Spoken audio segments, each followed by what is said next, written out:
Good day. Let's go home na. May hinatid ako sa airport. Anak ng madam namin. So, samahan nyo ako pa uwi from airport to exit 13. Bye. Let's go. Pakita ko sa inyo ang daan. Sana mag-enjoy kayo. Let's go, guys. Back to exit 13.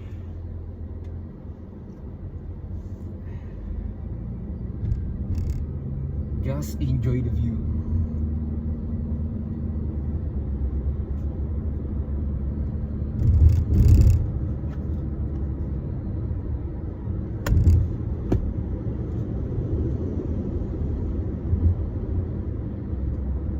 Hindi na ako magpa-music ng radyo, guys. Baka makapiright.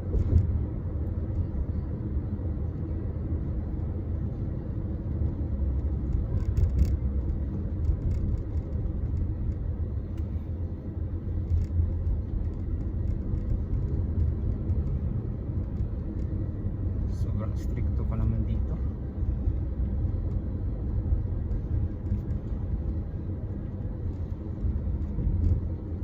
Pagitan ng bawat poste dito is may camera for the speed limit. Relax lang kayo, guys. Enjoy nyo lang ang view. Diyan na medyo mapagpag.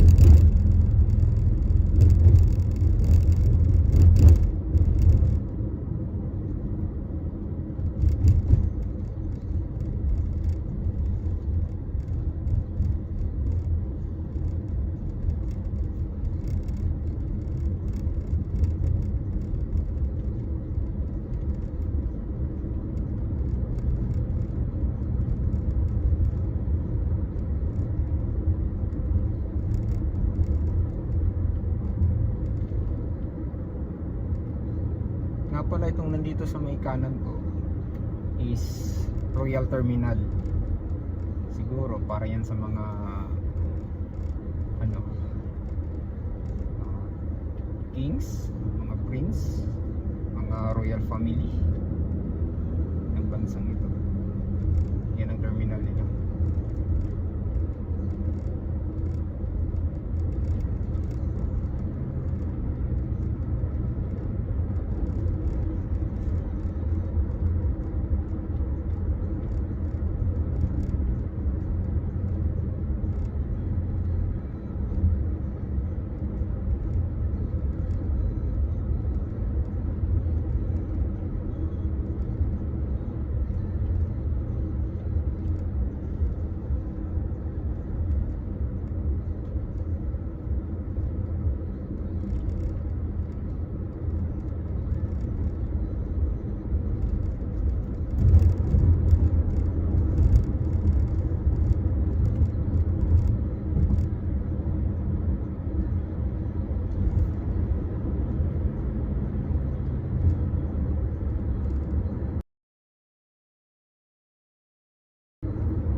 Daanan ko pala ngayon pa uwi is 90 lang ang speed limit.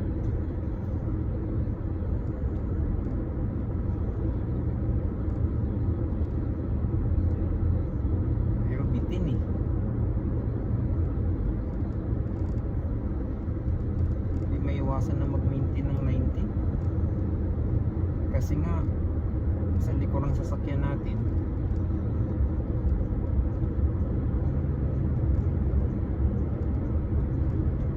high beam, nagpa-flash ng high beam niya. Gusto niyang mauna. Pakuanayin natin. Ngayon, nakapasok na tayo sa 110 speed limit.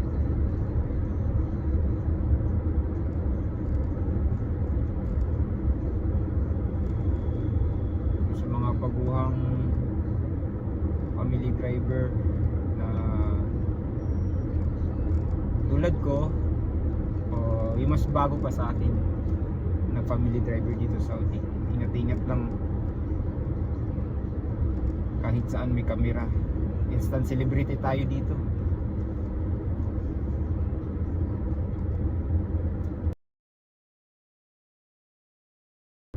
Minsan naman kasi may mga signage na walang nakalagay na camera.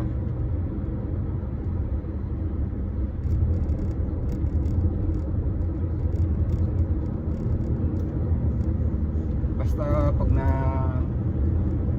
pag may nahatid kayo na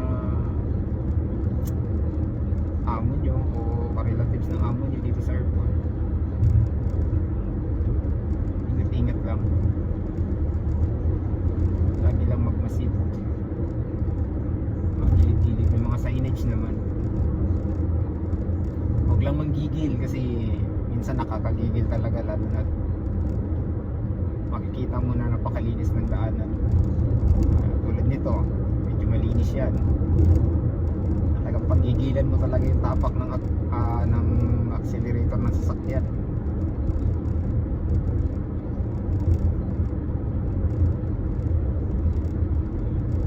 Sleep mo nang malalaman, celebrity ka na pala. Kaltas na sa sahod.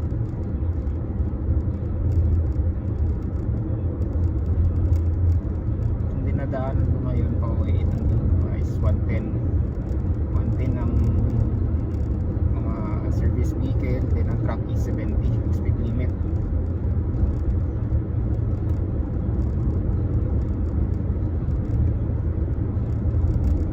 Gusto kong ipakita sa inyo dito guys, galing dito sa airport. Ganda ng view dito eh. Napakalawak ng desierto nila dito. Kita-kita pa yung lawak ng desierto.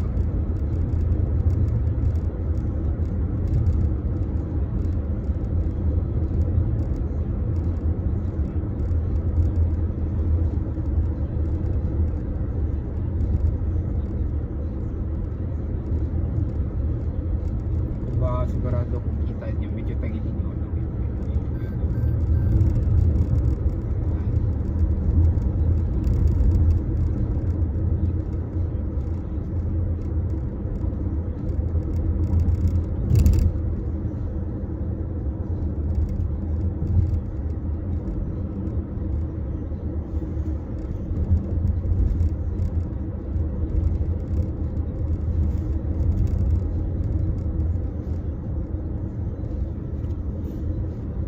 Sure lang na hindi maliwanag yung kuha ng video.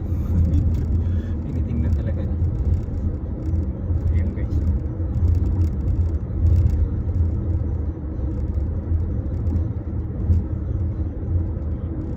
Gusto ko sanang pumunta sa bahay ni Kuya Mark. Yung isa sa mga nakasabay ko na nagtesta sa Ermita, Manila. Nasa exit 1 yung bahay niya eh. Bahay ng amo niya. Kaso naman galing dito is 56 minutes galing dito sa airport. Medyo malayo. Kaya Kuya Mark, shoutout sa'yo. Next time na lang talaga ako pa-share dyan. Pag medyo malapit-lapit yung destination ko dyan sa bahay ng amo mo.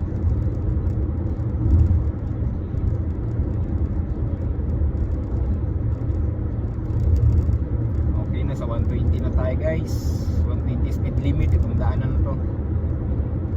So ganun pa rin. Ingat pa rin sa mga camera sa gilid-gilid. Instant celebrity.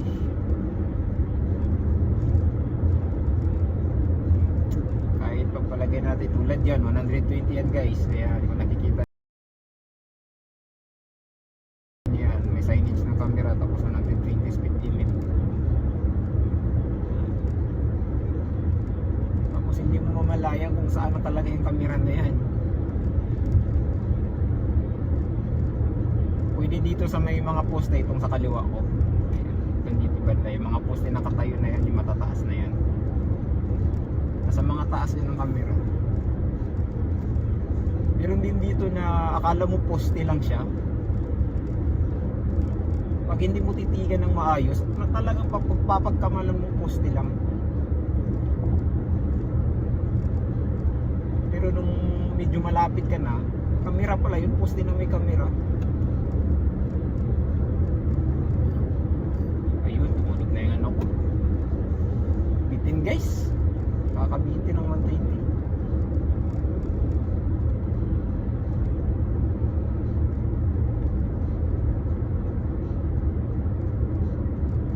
pag outside Riyadh, ayan.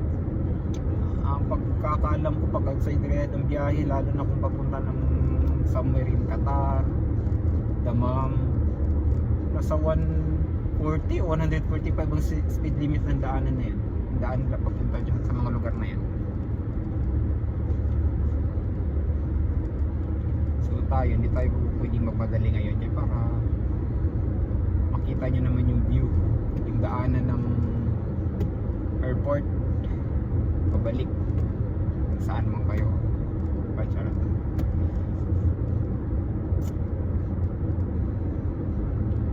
Para naman makita ito ng mga bagong magiging family driver o first timer family driver dito sa bansang Saudi Arabia. At least mayroon na silang kunting idea kung anong itsura ng daan galing ng airport pa uwi sa bahay ng kanilang amo.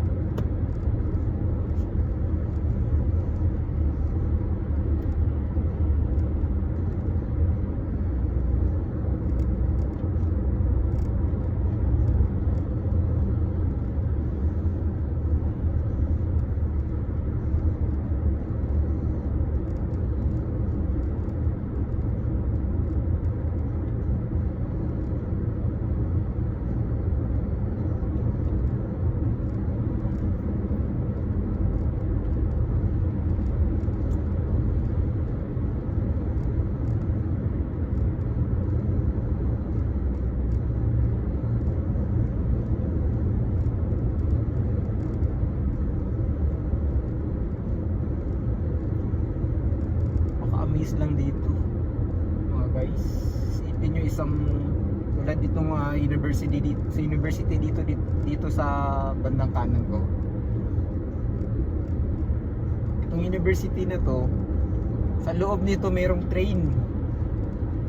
Ganyang kayaman ng bansa nila, itong Princess Nora University, tama ba?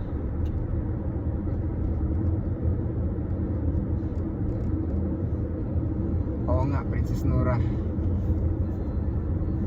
Yung universidad na yan, merong train yan sa loob. Ganyan sila kayaman na bansa.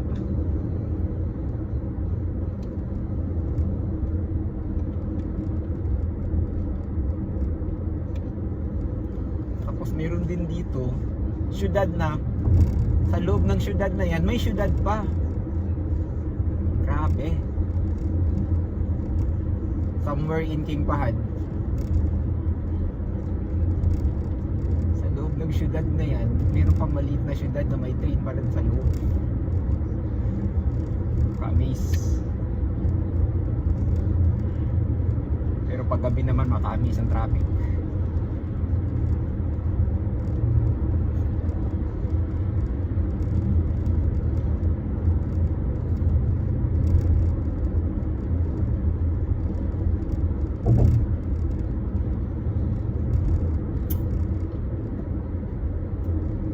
Sa magiging baguhan na family driver, first time na magiging family driver dito sa Saudi,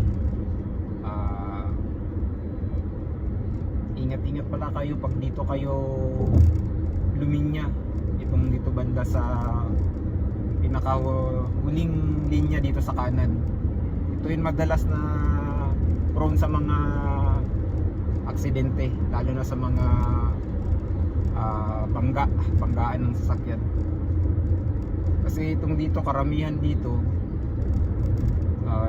sumusobra sila sa speed limit. Ito sa pinakahuling linya sa kanan, itong right lane na pinakahuli. Tulad dito ngayon, itong binabaybay ko 120 ito. Siyempre ang takbuhan ito sa pinaka na ito, linya ito sa kanan na to, pinakahuling linya sa kanan.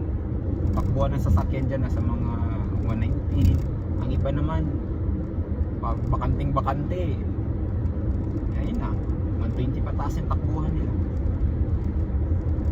Pinaka safest lane para sa akin at para rin sa sabi ng ibang mga dating driver na dito, ito bago maghuling linya dito sa kanan, itong binabaybay kong linya na to, tapos itong dalawang gitnang linya na to, yan ang safest lane. kasi kita mo lahat.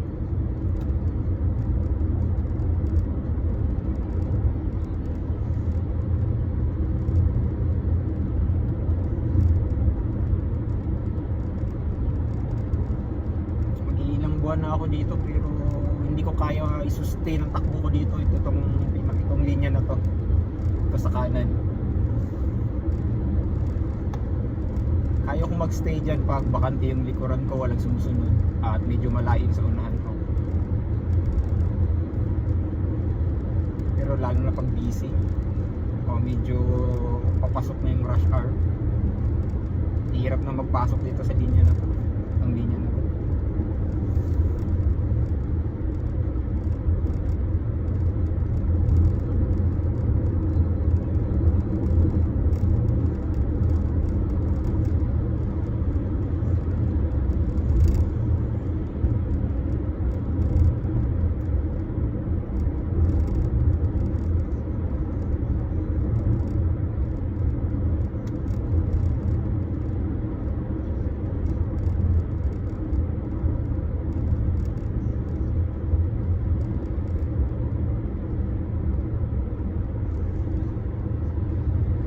Ba guys, yung bandang taas na yan guys, yan.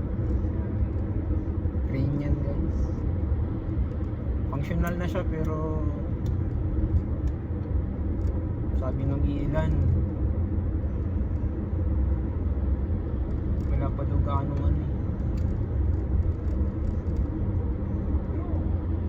basta functional ang sabi. Nasa exit 9 na pala tayo guys, exit 9. Malaki naman yung mga signage nila. Maliban sa Arabic yung pagkasulat at may English din naman din. Mayroon din English na nakasulat. O Arabic nila na ano. May translation ng English. Exit 9. Then exit 10. Then 11. Then 12, then sa amin 13.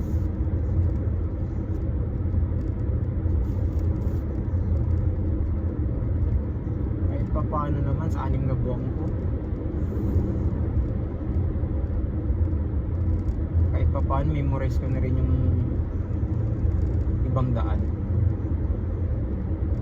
Ibang daanan dito, lalo na itong ring road na to. Itong ring road na to na pauwi na ng south, west at south.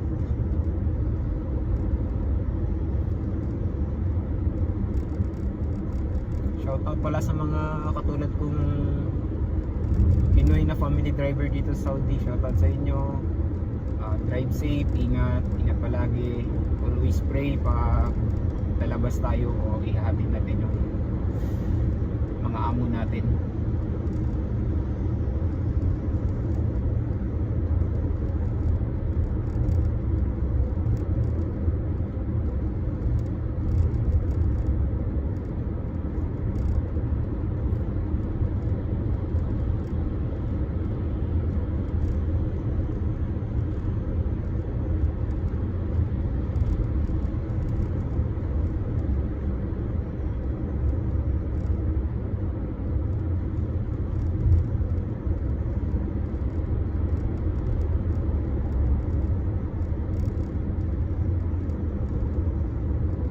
Sa mga baguhan pala na magiging family driver sa bansang to, Saudi,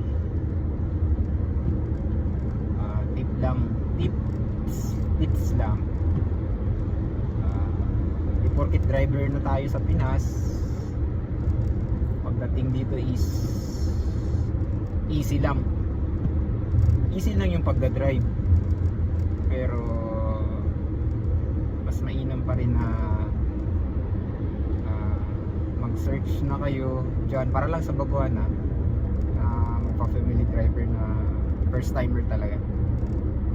Yan pa lang sa Pinas, medyo mag-search na kayo sa mga ano nila dito, batas ng ano nila,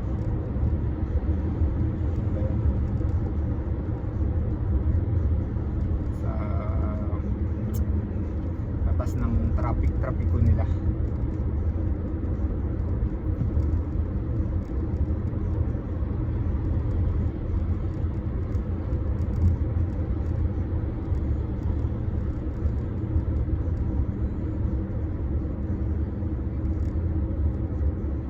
Kasi ako, first timer po. Ilang araw pa lang simula nung pagdating ko dito. Dumating ako ng January 25 ng gabi dito. Tapos pagka January 29 nata, biglang sabak na ako ng drive sa ring road nila. Talagang on the spot. Wala akong kasamang ito yung iingatan mong daan, ito yung lane na iingatan mo, dito ka lang pupwesto, ito yung safe na lane. Walang ganun.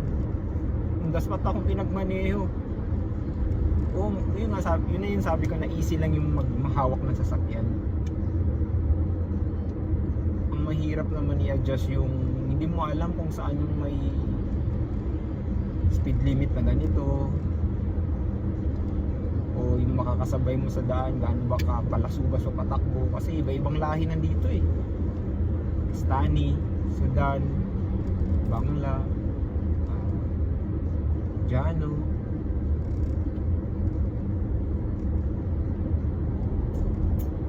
Tsaka yung mga lokal na nakatira dito sa Saudi.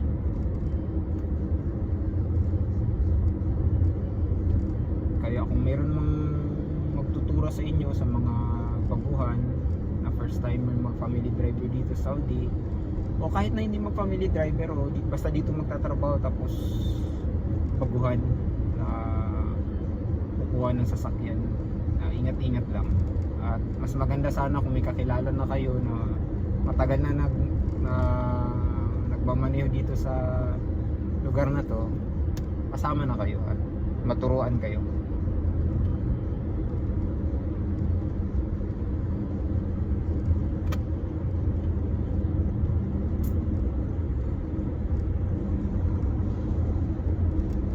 Change lane na ako guys. Dito na ako sa may exit na ako dito papunta sa amin sa Qurais Road.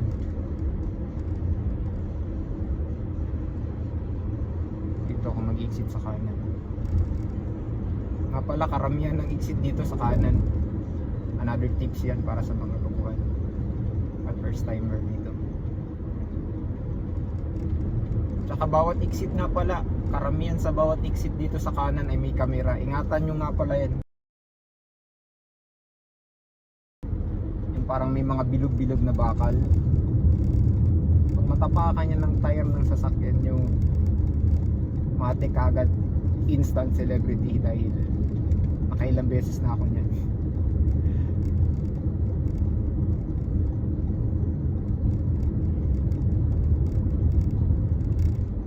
Alam mo yung share ko lang, alam mo yung tipong na may location na, tapos yung amo mo hindi pa kontento sa location na binigay nila, magtuturo pa dito, doon, dito, ayun, natapakan. Pero salamat pa rin sa kanila, hindi kinaltas sa sahod ko. Shout out sa inyo mga amo ko.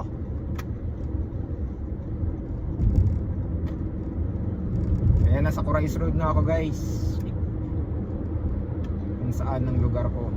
Itong binabaybay ko is Qurais Road, exit 13. Ayan.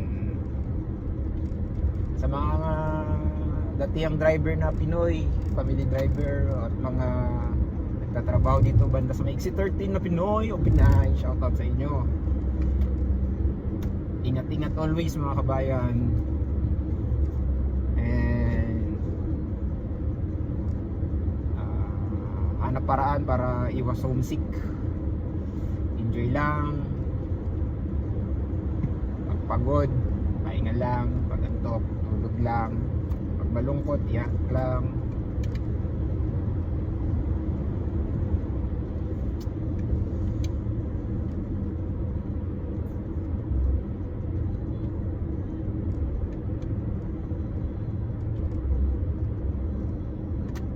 Exit ako ulit dito sa may kanan.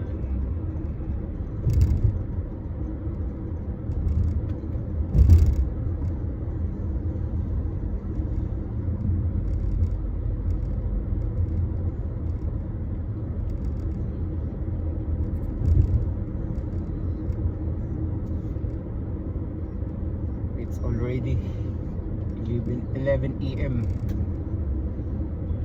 the morning, and the currently temperature is 45 degrees Celsius. Mainit na to guys.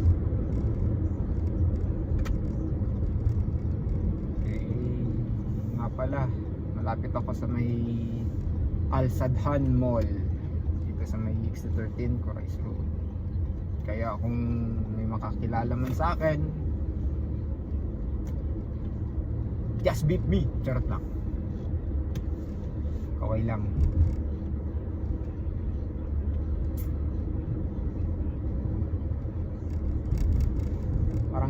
Para nga pala sa mga ano, sa mga baguhan na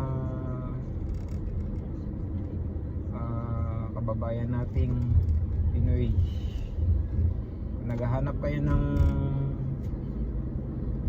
mapaglalaruan, sa miling maglaro ng basketball, PM nyo lang ako. May nilalaroan kami sa may Alnada Park. Ayan, puro mga kababayan natin Pinoy mga kalaro natin dyan.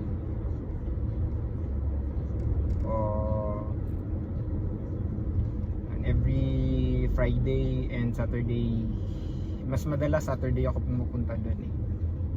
Kasi nandun yung mga makukulit nating kabayan na talaga namang mag-i-enjoy kayo pag nakilala niyo sila. Mga family driver yung karamihan din, at yung iba naman nagtatrabaho sa mga supermarket, mga merchandiser.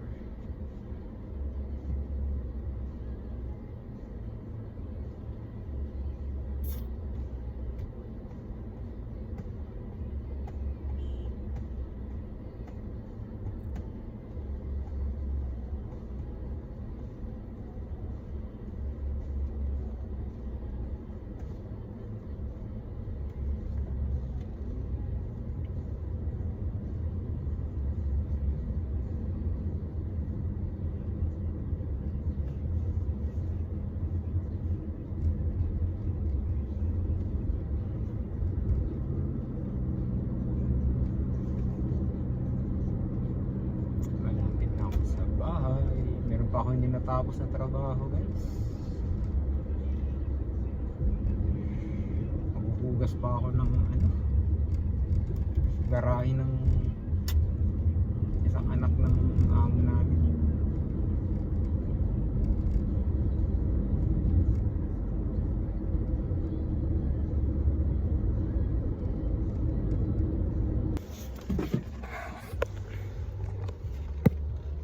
So nakarating na ako. Ingat kayo guys. Peace out sa mga kababayan ko out there. Ingat sa work. Enjoy lang. God bless you.